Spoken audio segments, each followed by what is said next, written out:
Well, welcome to the Church Office podcast. And if you're joining us on video, thank you for being here. My name's Gavin, and today I've got Becca with me from STC Sheffield. Thrilled to have you on the podcast. Thanks for having me, Gav. I'm really excited to be here today. I know, she's super excited. And Becca and I met through a UCAN event. There's a roundtable event, and we broke down into small groups. And I met her and I thought, oh my goodness, this lady needs to be on our podcast. She has got so much life and joy for this role as a church administrator. We got to get her on a podcast. In fact, I was just saying we should hand the podcast over to her because she's so good. You know. Not sure I've got the time for that, Gavin. I don't know how you do it. It's good fun. And we're both kind of in operational roles. You've been serving in your church for 15 years as the operations manager. That is superb. I know. I think when you ask me that, when you suddenly say the number, you're like, oh, wow, that's quite a long time. It is, isn't it? Yeah, it feels long. But like you say, you still got the passion for it and the life for it, which I love. And obviously it's such a big part of your world. Yeah, absolutely. I mean, I just think, the day-to-day operations of a church, sometimes it can feel like it's a little kind of like we go around this mountain quite a lot. But actually, when we look back and see like the changes in seasons and, just how if I think back over the last 15 years, how my role has changed, but also within the wider church context, the understanding of what it is to have a great ops manager or someone in that administrational role, how key that is and how that's shifted and changed. And just the profiles being raised really has been amazing to see, really. And that there's the value that those people bring to team and how we can encourage and support them has been amazing to see how that's grown. Yeah, that really has, hasn't it, changed? I think when I started, I didn't know anyone at all who was a church administrator. And now we're, part of a network. Now we're doing stuff to serve other churches who have got people who they're just appointing in these roles. And I love playing a part to support people in that. Absolutely. And I think we can all learn from each other. So even, doing the job 15 years, there's still always things to learn. There's new resources out there. There's new ideas. There's new tech. There's new top tips. It's great to learn from each other and, see what's happening and what's new and kind of always be stretching ourselves, I think. Yeah, love that. And so today me and Becca talked about chatting about events, talking about running Sundays. We want it to be quite practical. But before I jumped on the website, the STC website, and just love this whole section of videos that you've got about what it means to be part of the church, the values of it, this up, in and out story. Is great. And if you're listening to podcasts, go and check out their website and go and have a look at these videos because it just gives you a real kind of insight into like what you guys are doing as a church, where you're going. And I love that part of what you've got on the website. Absolutely. It's a key part of our kind of, DNA, I suppose, as a church, like who we are, that we believe that Jesus calls us to live like a balanced life in 3 dimensions. So the up dimension about how we connect with him, the in dimension, how we connect with our community, the people, other disciples around us, and then also how we're called to go out into the world. And that kind of triangle that we use in many facets of our church life is always there to remind us that we need to, as a church, operate in a way that kind of does all 3 of those. So that we don't just purely focus on the up or the in or the out, and that actually we should be always reflecting on like what are we doing and how does the activity and the stuff that we're doing in the day-to-day life of our church, how does it reflect that vision really and those values that we have as an organisation and as a community and church. So it's been great, and that's been kind of long-standing for many years out of teaching that came from one of our previous leaders, Mike Breen. So that's a really key part of our DNA as a church. But the videos were made by one of our comms team previously, and they're great. So they give you a rough flavour. Really excellent. Yeah, no, it's good. And I guess they introduce you to some of the activities that start as part of the church. And we're talking about events and activities and stuff. And you do these small groups, don't you, of 6s, and then you widen out into clusters. I think people would be interested in what you guys are doing that in terms of smaller groups. Absolutely, yeah. I mean, we really believe as a church that we're called to kind of be in community with each other, but actually church is more than just a building. It's about the community of the people that gather there, but also that we're called to gather in community in the week. So we've, you might have small groups or you might have cell groups. That concept of midweek community has been around for a long time, but actually we particularly have kind of taken an innovation over the kind of last couple of years over kind of particularly impacted by COVID, really, recognizing that actually sometimes the midweek groups can get quite large, quite big. And actually we broke them down again and encouraged people to be in groups of maybe kind of 6. So that's why we call them sixes. It kind of says what it does on the tin. But to be really encourage those kind of like quite small group, close relationships that are really about walking discipleship, day-to-day walk with God, bringing kind of accountability, challenging that.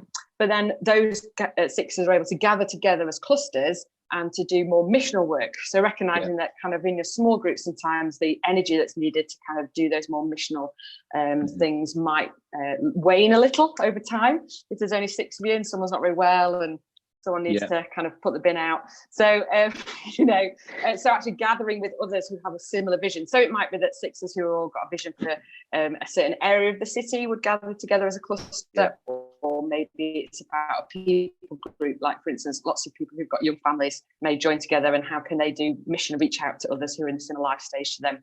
And so there are clusters, and that's our midweek life of the church. And we recognise that the midweek life of the church feeds into Sunday as we gather corporately to worship. But then actually our corporate worship should feed them back into the midweek life of our church. So there's that real sense of the two connecting. They're not separate, they're not disparate, but actually they're very much about the life of the church being both of those. So so my job doesn't really do too much to do with midweek life of the church in terms of the sixes. I am aware of what goes on, but I'm not involved in the detail of running those or kind of in terms of oversight of those. But I am involved in the Sunday aspect of making sure Sunday, the event that is Sunday, is on the road and the show is on the road each week, which I'm sure many of your listeners will recognise the joy that it is to be part of that, but also with the pressures and the things that entails week in, week out. Yeah, and people say to me, our church doesn't do events. And I was thinking, well, you guys meet every Sunday. Sometimes 2-3 times in that day over a Sunday. I was thinking, wow, no, you do events. You just don't kind of realize it, and you haven't stopped to think about it in that sense. And you do need we need to build teams every week, don't we, to get ready for Sunday. And Sunday is our most important day of the week, isn't it? It's where everything hinges on. People are coming to hear the good news of Jesus. We want to connect people, we want to connect visitors, and all of that is essential, isn't it, in our roles? Absolutely. I think you can think, we look at us, you might be listening thinking, I don't run conferences, I'm not a conference organizer, or I don't run events for hundreds of people. But actually, like you say, Gav, every Sunday you're putting an event on in which you're wanting to welcome people well, you want them to have a great experience, you want them to feel connected, they need to be warm and dry, and maybe you want to feed them, and all of that would be things that you'd think about if you're running an event. You want them to hear it for them to engage and be able to listen and hear what's being said and done at the front. So all of those things tie into kind of like what it means to kind of be part of like enabling Sunday to happen. And I think a key word for me in my role here on the team is, and I feel that is about what does it mean for us to enable those things to happen. And I think that's definitely one of my big passions is as an ops person, I see my role really strongly about how can I enable whatever it is I've been asked to make happen. I think that's a really key thing. Yeah, definitely. And it enables church members to play their part, doesn't it? And, serve in their local church, which does them good, which, sees the whole body working together. It's just lovely, isn't it? And that's the thing that we've missed over COVID, I think. It's been so wonderful over this last term, just to start as we've unlocked and as we start to see people return to the building at some level of whatever kind of, we're not back to what we were before, but this is the new kind of normal. But it's been lovely to see people stepping back in and taking part, whereas when we were all disparate and watching online, that was just that lack of sense of connect. We did as best we could, but it's lovely to see people back in the space together and able to connect and again offer their service in the way that they can. Yeah, no, I love that. So from thinking about Sunday mornings then, do you have a close relationship with your senior leader or senior vicar? Are you sort of regularly meeting together to go, right, here's the flavour of what we want for Sundays? Or have you got a set kind of routine of what you do? Yeah, I think absolutely. What we do here is obviously, so we're at STC is a joint Anglican Baptist church. So a little bit Anglican, a little bit Baptist. So we have an Anglican church leader. Our team director is Anglican, but then our number 2 is Baptist. And so but we're quite kind of evangelical charismatic church, like worship led by a band. That kind of is our Sunday feel, quite informal. But in terms of Sunday gatherings, obviously our team leader Tom, he has overall kind of like the gatherings are his responsibility. I suppose he sets the tiller, he sets the vision, the direction for those in terms of the feel that he would like for those. Whether we have 3 gatherings at the moment in the day, so kind of what the flavour of each of those might be, how they might be slightly different. And that's very much he holds that vision piece. And I think it's really important as ops people that we understand who holds the vision. And then actually our role is then to draw alongside those people, understand the vision, and then think, well, how do I make that reality? And so for me, I would definitely see my role in terms of kind of Sundays particularly, and even actually I'd say for any event that you are running, whether this is a one-off event or not, who holds the vision for it, find out what the vision is, and then to be like, okay, what does it look to make that vision a reality? So what's the kind of infrastructure? What are the teams we need? Who are the personnel, the people? What are the rotas that we need? All the joy, that kind of the cogs underneath, I always see it as, to actually enable the thing to happen and to make that happen. I think that thing of taking vision and kind of putting it into reality, I think particularly around events is really key. So that then you're able to deliver and have a clear direction of what it is that you're being asked to do. Yeah, no, that's absolutely right, isn't it? Yeah, we do take the idea and the vision, and it's lovely if you can have some input in the vision part as well, so you can kind of go, ooh, that's not going to work. Let's steer away from doing such a big 2-course meal on a Sunday for everyone, or let's can we live stream from outside? I was like, possibly not. It's quite a big headache. So there's a lot of things, and so it's great to kind of have that working relationship, isn't it, with your senior pastor. And I've given and invested so much time into there being a confidence between the two of us. So and I've had the privilege of working together the whole time with the same senior pastor. So there's that trust that does build, and that confidence within each other to say, actually, I can tell this is a real priority for the church. This is a season where I can pick this up, and I need to go, right, how do I deliver Sunday differently that kind of reinforces and supports that mission, I guess. Absolutely. And I think also sometimes there's the feedback kind of the reality. So, I very much think of conversations where you're able to kind of, you say, well, we'll give that, brackets. I think this will probably mean this won't work and this won't work, but it's kind of like, well, we'll give that a try. And I think I remember hearing someone say, I think it might have been on one of the UCAN things that I was listening to once, that someone said, our answer should always be, yes, I'll see if I can make that a reality. It's a great idea to give everybody, I don't know, something on the way in, a gift. We want to give everyone a gift this year, but actually the reality of that sometimes might be something that we can't always deliver, or we can't deliver maybe as originally thought. So I think it's that kind of working for solutions, I think, is something I think is really important. And it's really having one of the things I think I've had to do is had to learn to be patient in terms of getting information and trying to help some of our senior guys, our leadership team, try and plan things a little bit earlier, so that the things that they really would like to see, actually, you've got the time for us to deliver. So you're talking about books and the lead time to get 200-300 books that we want to give away. You can't just turn that around in a week, unfortunately. And so it's trying to help our team to plan better as well, isn't it? Because that's such a big part of what we need, the information we need to run an event and to deliver it. Absolutely, The sooner we get it, the better. The sooner we can kind of put it through our sieve and go, this is going to work, and we're 100% behind it. The better.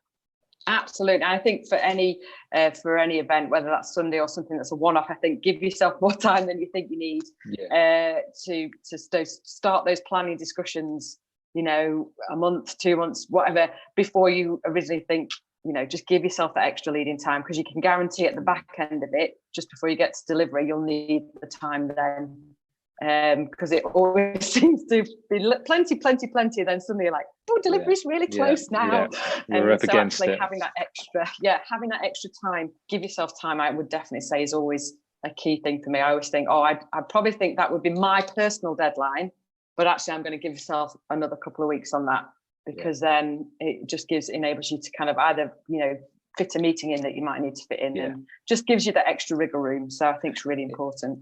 Yeah, I think you're right. And I guess we've got to be patient with the kind of environment. Is that our guys get called into crisis, they get called into different pastoral situations. Absolutely. And so, you know, I'm just thinking about this event, but I know they've got another 100 of other things. So I guess in the role, if you're a church administrator or operations role, then patience is a key thing. And I don't think we probably talk about it enough, do we? That we are trying to slowly bring people together.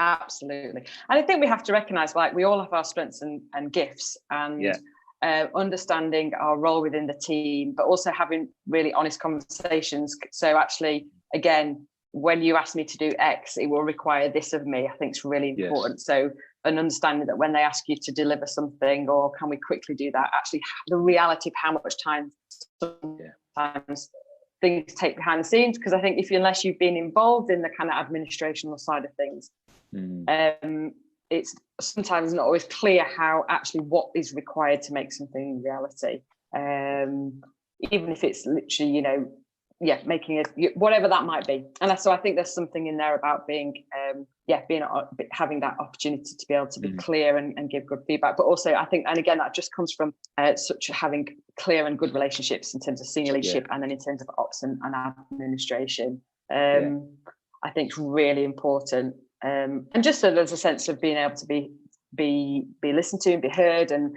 just explaining what it is that it goes into, kind of like you say, making the cogs go underneath the wheels. I think is really important. Yeah, absolutely right.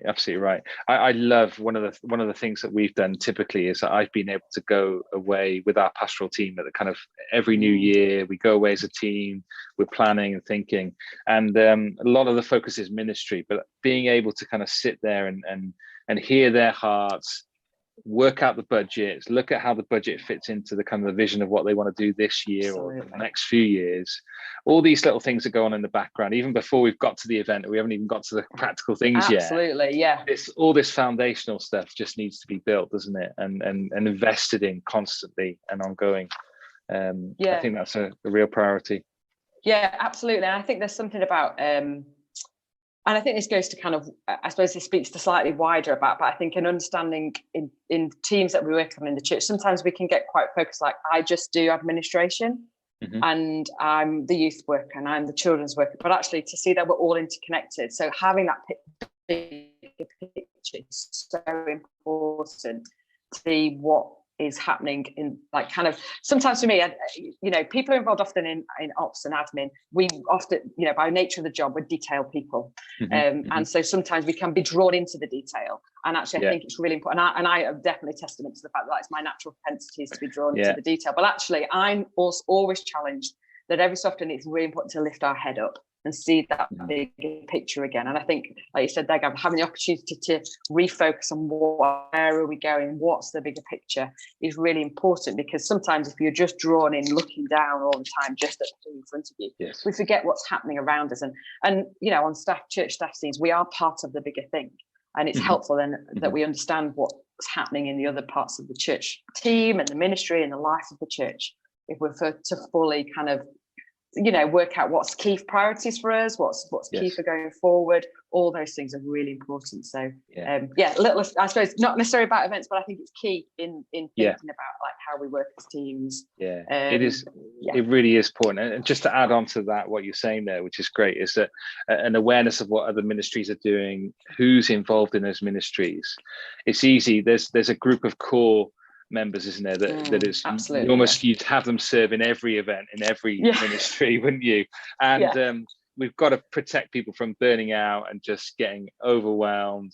I'm asking somebody and the worship is, you know, team have asked somebody else and it's the same person, and suddenly, you know, they're saying yes to everything. So a real good awareness of kind of who's doing what, and I'll often just look through the rotas and just refresh that again and say, okay, we're going to launch a new ministry, we need to carefully think about this, and how to go forward. So that is key. So tell me about some of the structures then you've got kind of going practical. So Sunday, have you got different team leaders? How have you structured this to make it easier to kind of all work together? Absolutely. So we, like I say, we have 3 gatherings on a Sunday, 2 in the morning, 9 and 11, and then 7 in the evening. Sheffield's quite a big university town, city.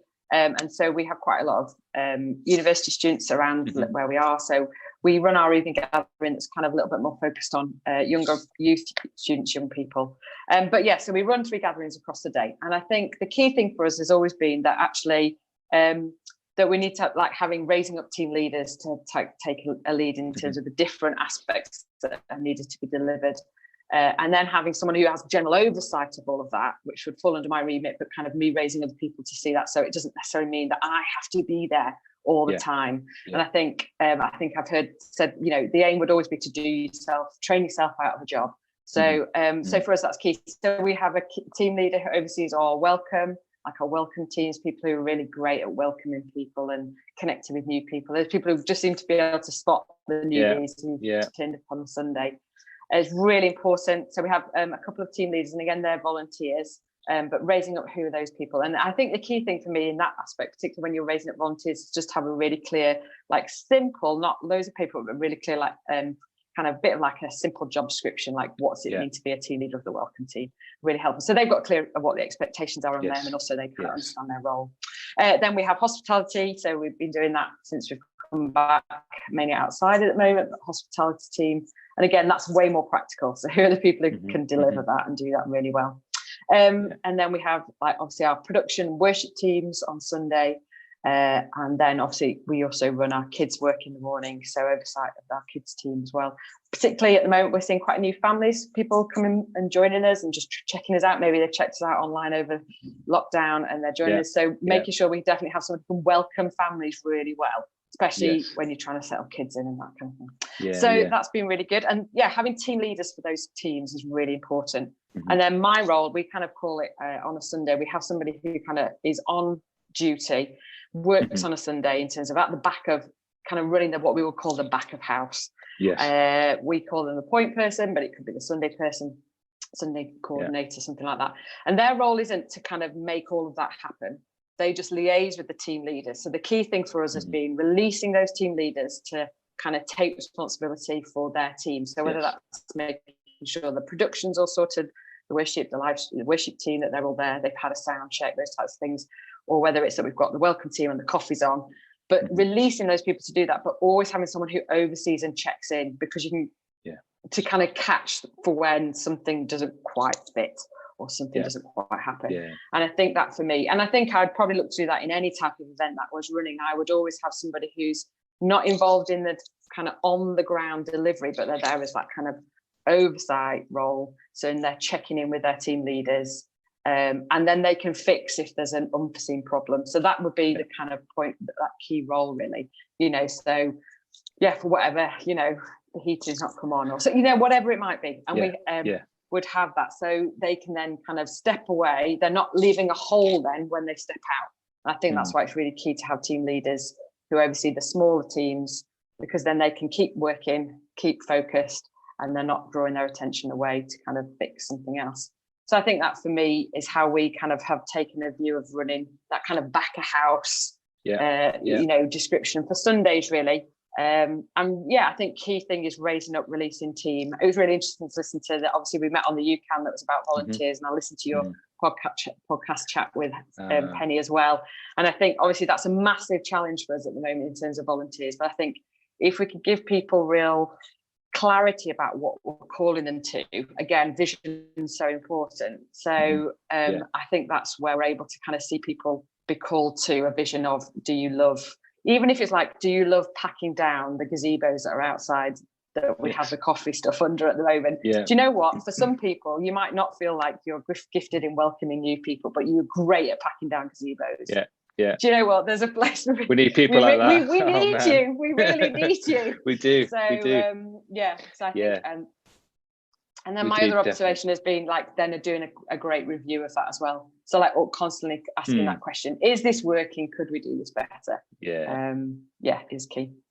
I love that. I think you pick up on a really good point. Having somebody who's almost kind of floating in the background, who can go and encourage, go and problem solve, just go and fix something that's not working. Absolutely. we kind of know where all the keys are, we know where all the stuff is, all those kind of things. Somebody who just, can go and represent me in a sense. Absolutely. Yeah, because absolutely. I know my role is in overseeing this is to go and represent the pastoral team, their vision, their flavor, what they're trying to do. And then I need people who can represent me and go about not just do the task, but the way that they do the task goes. There's patience, there's grace, there's encouragement. All those kind of key distinctives are there amongst our teams. Absolutely. And I think my observation has often been people who are really good at delivering stuff and good at ops and events can sometimes have a sense of being a little bit indispensable. And actually the key is to raise people up and actually to take what is probably slightly semi-unconscious competence, so the stuff that you're just naturally good at, and actually being really disciplined in making it that more conscious competence. So maybe writing down a guide, putting some top tips down, maybe even having a bit of a kind of timeline plan, and then also kind of like coaching and raising other people up.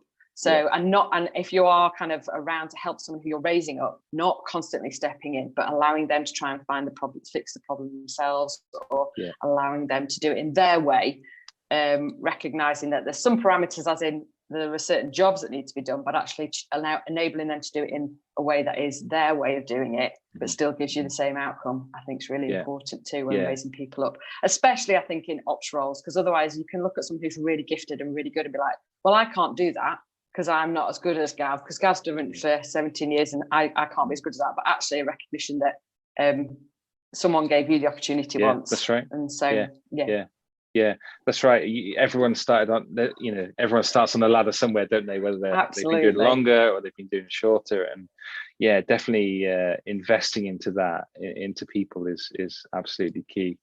Really, really important. And I guess that's what kind of people think church administrators sit behind a desk and they just organize, but there is a real skill, isn't there, in being able to interact with people, identify their gifting, motivate them, build them together as a team.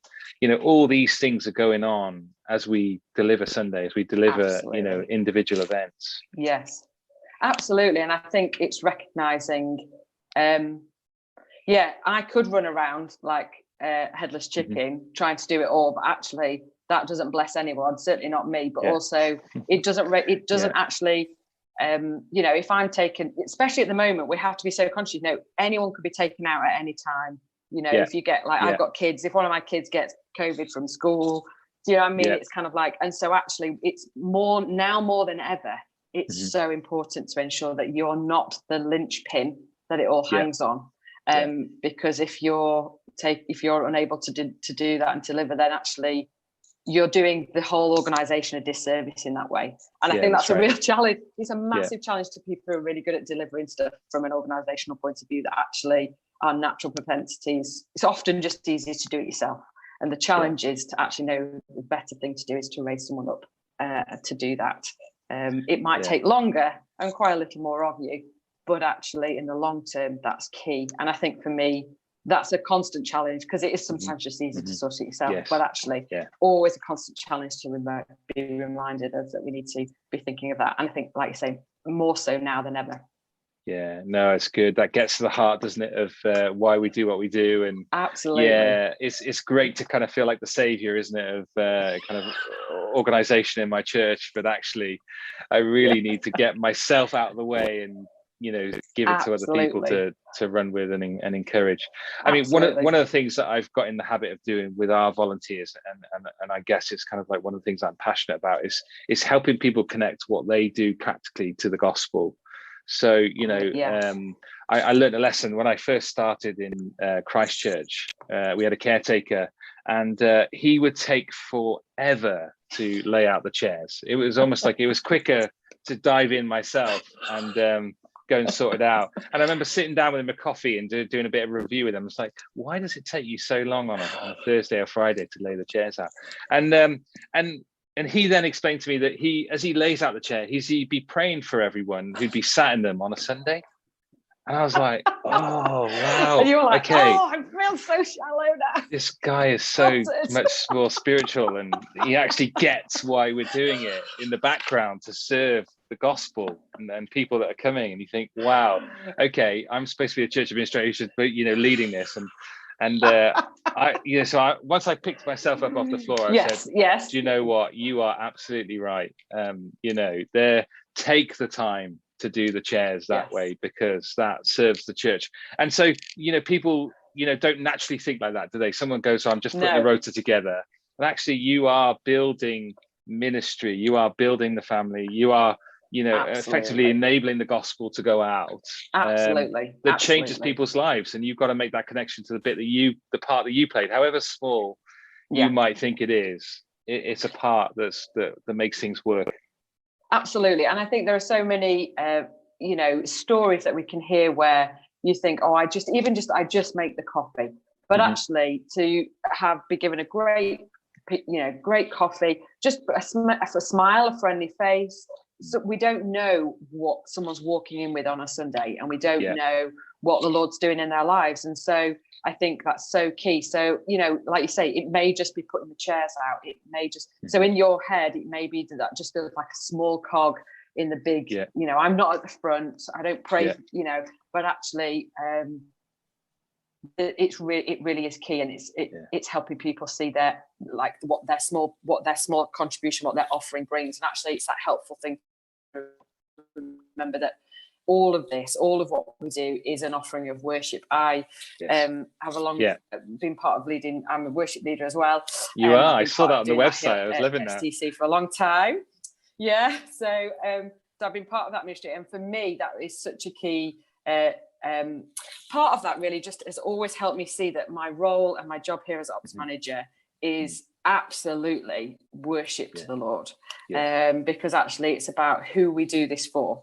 So when we're putting that rota together, having done rotas both from a worship perspective and from an organisational ops perspective, when we're doing the rota and it doesn't work and not everything fits together, actually reminding ourselves actually what we do in the background is as much worship as it is when I stand in front of a microphone and sing and lead worship. So leaders in songs. So I think that's so important, that heart behind it, and how we see what we do, I think is really important. And just for God to bring that kind of recognition to us in the challenge sometimes to some of us who, and there are times where it gets weary, but it all, we know that as a disciple, there are times when the discipleship journey, we can become weary. And I think it's a recognition that it's okay to own up to that and to recognize that, but to bring that to the Lord as well is really important, that actually we do it for him, but also he's the one who can enable and sustain us in doing it when it feels like it's hard. I think is really important. That it isn't just resting on our own gifting, but actually the gifts come from him. And a reminder that we go back to that, I think, is really important. Yeah, that's right. Yeah, that we need his help and his strength all the way through this, to deliver it. Definitely when you're staring at that blank rota. And you're trying to fill it and you think, oh my goodness, Lord, help me. You're like, there's always a Sunday, isn't there, where it's just seeming everyone's on holiday except for you. So I think that's key. And recognition that it's happening to all of us as well. You're not alone in that is also helpful. So if you're a church administrator or an ops manager running events in the background, connect people's jobs and what they're doing to the bigger picture, to the gospel. Encourage people there, because that you go away with that sense of I've enabled something today, and point out this brings glory to God. The way you are welcoming, the way you are organising and making it easy in the car park or afterwards, your passion with the kids ministry. Absolutely. That should just be that should be almost the biggest part of what I'm doing on Sunday. It's just going around and encouraging people. Absolutely, definitely. I love that. And then if there's particular people in the past, one of the things we've done is just written a card to them, or an email. I try and weekly just go back to someone and say, do you know what? You really stood out this Sunday. So grateful to God for who you are and what you did. And it wasn't about just what you did, but it was about how you did it. And that was just lovely to see. And I hope that encourages people in their faith as well as their desire to serve. Yeah, I think absolutely. I think when you're involved in that kind of behind the scenes ministry, it's so important to encourage others who are serving in that. So whether that's the person who's on the sound desk or who you only know when it's not working, when it sounds awful or has When gone it wrong, goes or bad. so actually that when it goes bad is when everyone notices these people, these roles, and actually a recognition that when it's going well, you're unseen, but actually if you're involved in that and certainly leading and overseeing it, just a real sense of being able to kind of encourage and give thanks to those people and raise them up, really, I think is so important. And that can be done really easily. Like you say, Gav, just a card, a gift, even just an encouraging message or something like that. And then we also try and do, and certainly after we've done larger conferences and events like that, we've tried to gather team who've helped behind the scenes afterwards and do a little bit of a thank you for them. That's a little bit more specific. And for that team has been really good. Or particularly at Christmas, it's coming up on the horizon. Yeah, it is. Weeks away it is. 9 weeks. Certainly. Amazing. So after certainly big busy times of the year like that, where everything feels like it's one event from to the next, that actually kind of after that we again try and do something with some of our team, encourage some of our team leaders to gather their teams and just do something that's a way of saying thank you. And it's so important, really, and recognizing the sacrifices that people make to do those things as well. Yeah, absolutely. And I think I think it's one point to stay, and in some ways it's an obvious point, is that since COVID and the restrictions, and we've had to manage events that much closer, haven't we, with it? And the run up to Christmas now, I'm thinking, wow, are we going to be able to have our annual Christmas market? Are we going to be able to have Santa? These are questions you think, oh goodness, I don't know. You wish the restrictions and the guidance was a little bit clearer, but it's never clear, is it? Exactly what you should do. No, I have to say it was a lot easier when they just told you what you couldn't do, whereas now it's like, figure it out for yourselves. Yeah, a little bit more challenging. As long as your risk assessment's right, you think, oh my goodness, Yes. And so there's a whole host of other things, isn't there, that we now have to kind of manage. I mean, we're talking about having to book people in for multiple services over a carol service, and I know it adds to the workload, but these things are important, and they are, if they're requirements, and we need to tick those boxes, don't we? Absolutely, absolutely. Yeah, making sure everything's done safe. And I think like one of the key things we've tried to do over this season is kind of like just get a real temperature of like where our church family are at in terms of what would feel comfortable for them. Recognising that we've got people on the whole spectrum in terms of kind of who feel super comfortable coming back into society again and unlocking, and then those who for whatever reason having to shield for health reasons. How can we still enable everyone to feel part of the whole church family?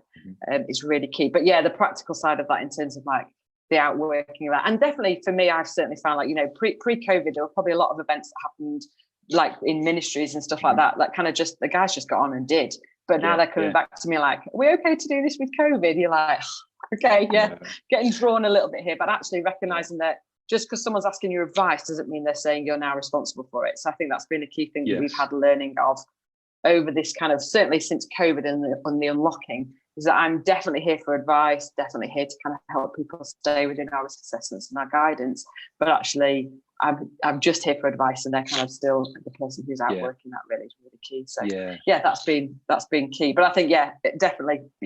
I mean, I have to say I'm part of, like you mentioned at the beginning, UCAN, and their forum has been such a blessing for people to share documents and things. Yeah, who's I doing need this help, please. Please help me.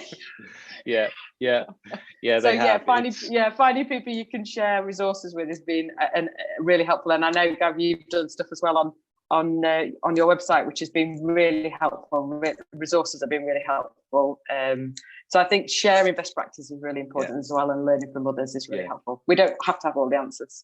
No, that's right. Yeah, that's right. Yeah, we can get templates and learn from people, which absolutely saves time and hours, doesn't it? It really does.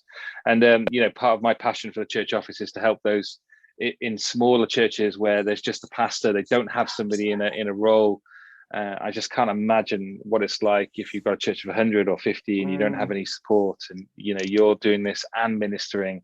There's a burden there, isn't there? And I guess for us it's a joy because we love doing this. We feel called to do this. It's a passion of ours. So it's great. But for a minister who hasn't got that passion, it must be swimming through treacle. So if you're a pastor listening, check out the UCAN website, look at the forum, look at the church office. Please use these resources. They are available. Absolutely. Quick question then, just to kind of finish off our time. How you look at kind of event planning, and you look at kind of, the last step is the kind of review and evaluation. Yes. How often are you doing that for your church on a Sunday morning? How regularly is that happening? That is a great question. In fact, I had a meeting this morning that was in where we did something along the lines of that. I think one of the things that COVID has meant that is that we have probably done that more frequently, mainly due to the fact that we've had to review what our level of restrictions are going to be and how we're going to respond to that. But I think probably previous to that, maybe we would have maybe reviewed maybe yearly. Like what were we kind of delivering in terms of the feel and the context, and kind of what was happening in our gatherings from the kind of probably from the front end perspective. You think about what's happening at the front. But I think now more than ever we're reviewing more frequently, particularly because we're trying to work out what's right for us. So I think for us at the moment we're kind of probably reviewing every half term or so, every 6 to 8 weeks, kind of what's happening. And that's from a kind of COVID point of view, but actually slightly wider than that. As we've come back, we've tried new things, brought new stuff in, even down to like we've been live streaming. So we live stream here during lockdown, and then I've carried that on into now that we're open again on a Sunday. But actually we recognise that come the new year, we need to do a major review on live streaming, like who's watching, is the where time it takes to do that, the teams required, where they're watching from, when are they watching, how many people join us live, how many people watch it behind. So I think there's now quite a lot more to think through and review. So for me, I'd definitely be starting to think that more frequently. And I think at the moment, definitely many churches, I would imagine, as we've opened up over the summer, we put certain things in place. So it was great in the summer and this autumn that we've done all our hospitality outside. Obviously now it's autumn, heading into the winter. And actually, so that sense of like, okay, well, we need to review that now. So definitely for us, we're doing a lot more reviews, either from an ops perspective in terms of like the back of house, how's it's running, our capacities, our numbers, all those types of things. How can we seat people as well as possible that still feel safe? And what do we need to, how are the church family changing? How are they reacting? Even in the last 6 to 8 weeks, how are people more comfortable now in terms of less social distancing and all those types of things?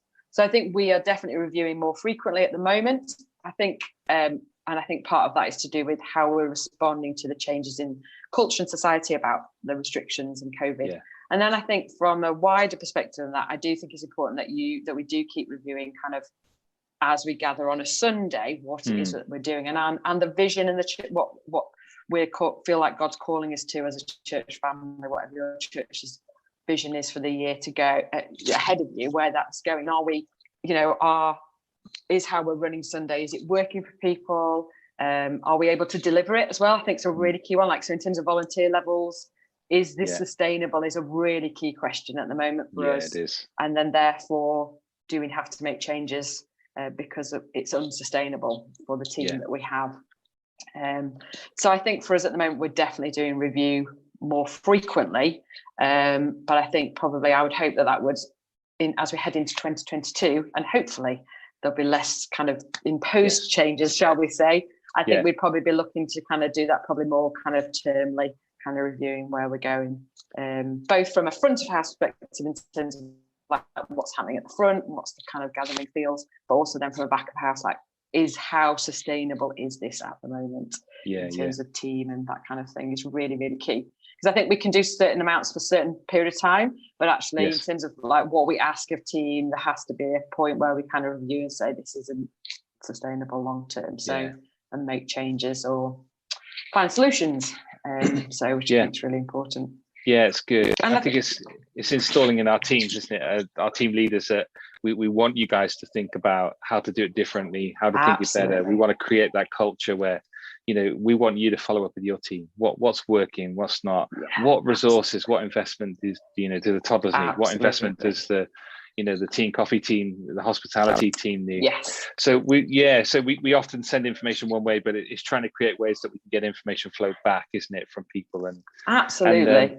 We've done it relationally, and that's one of the best ways. But as you get bigger, it gets more difficult, doesn't it, for me to know all the team leaders in a way that we can have a conversation over a coffee and say, right, let's develop this area of ministry. So we do need to think about how we get feedback and how we, grow with that. Yeah, absolutely. So I think I definitely see, if I was approaching doing a one-off event or conference, I would always look to do some kind of like capture feedback at the end of that, you can either do it in the middle of a conference. I've seen people using something like Slido, which is a great way of kind of asking questions and getting people's response. So we'd easily do that if we were running kind of a conference or a one-off day event or something like that, or even like a church weekend or something. But that day-to-day, week-in-week kind of way of getting response from our teams, I think is really important. And one of the things we've tried to do here is to have kind of certain seasons in the year where we, in essence, will kind of do a little bit of an audit. So as part of our review, we'll kind of like do a little bit of a kind of audit of the church. So not only kind of like who's in our church, but actually delving a little bit deeper in terms of, particularly with our teams, those who serve on teams, giving them an opportunity to send feedback. So we'll send them we generally use quite a lot of Google Forms. We love a Google form here at STC. So a little Google form with just some really simple, but quite kind of direct questions. And again, they'll change each time we do it, because we'll try and capture what's the question that we really need to answer in this next season. Is it about team capacity? Is it about how could we grow? Is it about new ideas? All those kind of things. So a couple of questions. Again, it's not like 20 questions. We usually try and limit it to no more than 4, so that it's really quite direct in terms of like what we're asking for.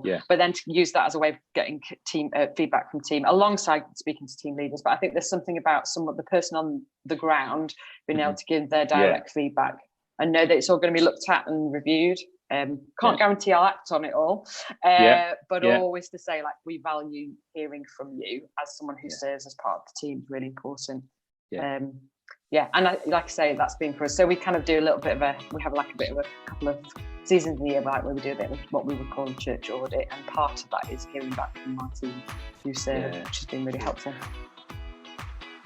Well, Becca, thank you so much for your time. It's lovely to speak to you. And, you can tell, can't you, on the podcast, this lady has got gifting and life and joy. And that's what, church administrators want to be like, isn't it? That's what I want to be like. Absolutely. And, it's a great privilege and a great job to do if you're able to serve your church in that way. And I'm so thankful that I'm able to. Yeah, it's great. Well, if you've got any questions on anything that we've talked about today, then please get in contact with questions@thechurchoffice.co.uk. Send them over to me and Becca. We'll answer them. If we'll get you back on the podcast as soon as we can, and just draw your brain, pick your brains on all the other knowledge, all the other things that and do so well for the last 15 years. So we'd love that. So please check out the resources on the Church Office website. Please check out UCAN, which has kind of connected us together.